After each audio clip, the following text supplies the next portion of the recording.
Good evening. It's the scene most would expect to find in the movies, a young child falling into an abandoned well. But for a family near Bonnyville, it became a horrifying reality. As Clayton Brown explains, a young girl spent nearly 25 minutes trapped in the well in icy cold water, fighting for her life. It was a day that began like any other, but ended with a 2-year-old girl being rescued from this now covered well. Jay Melvin was the first emergency member on scene and says it was nothing he expected. Down at the bottom of the well, all I could see was the child's face. She was crying. I found out what her name was. I asked her to keep kicking. The grass was kind of covering it. It was growing on top of it. After we cleared that grass, we observed that the hole was maybe 1.5 feet in diameter.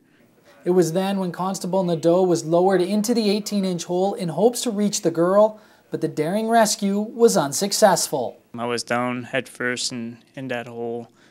I was just above water level. I was a few inches from the water level. I was reaching down with my arms, but couldn't reach her. She was too deep. Quickly, a second attempt to rescue the girl was made by using a pike pole, hooking the girl's clothing and lifting her out of the well.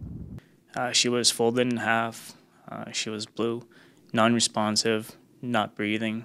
The young girl was transported to the Stollery in Edmonton. Little is known about her current condition, other than her health is improving. For her to be that strong at such young of age, to keep treading water, it definitely it tugs on the heartstrings for sure that, you know what, she was able to still recover, and we're hoping that she does a full recovery. She fought for her life. Near Bonnyville, Clayton Brown, Newcap News.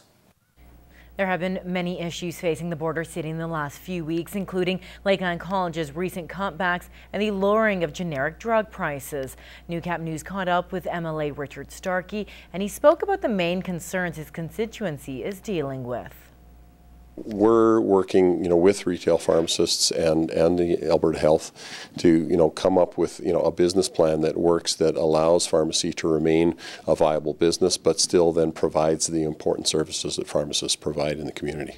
And as for the latest cuts at Lakeland College, Starke says he has been in discussion with the president and has been looking for alternative methods.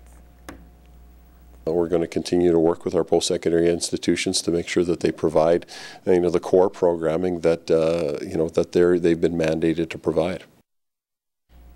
As for the Wildcat strike involving correctional officers at the Edmonton Remand Centre, Starke declined to comment, and we will have more on that strike a little bit later in our cast. A young cancer survivor in the border city is giving back in a big way. Grade 6 student Kira Klinke and her mother made a special presentation to classmates at Jack Kemp School and encourages others to help out. Barb Hediasic was there today and tells us more on her remarkable story. At first glance, Kira Klinke is almost like any other 12-year-old, but she's experienced more than even what most adults would. When Kira was 18 months, she was diagnosed with myeloid leukemia, which is a rare strain for children.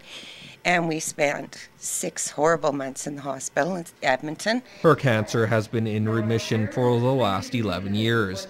And to mark the occasion, Kira and her family do the Relay for Life every year. This time, she wanted to do something a little different.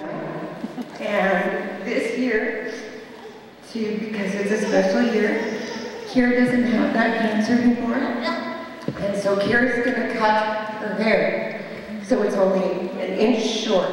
And when Kira was diagnosed, she had no hair.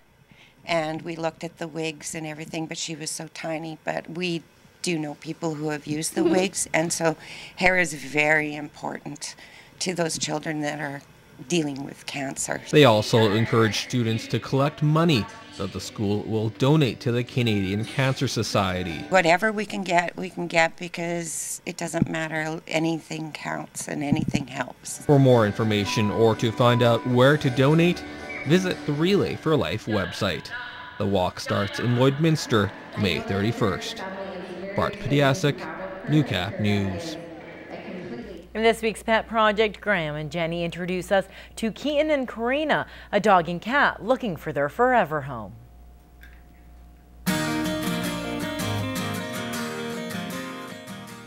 This is Keaton. Keaton is a 6-month-old German Shepherd cross. He is updated on his vaccinations. He is microchipped, but once he is adopted, he will need to get his rabies shot and he will need to be neutered.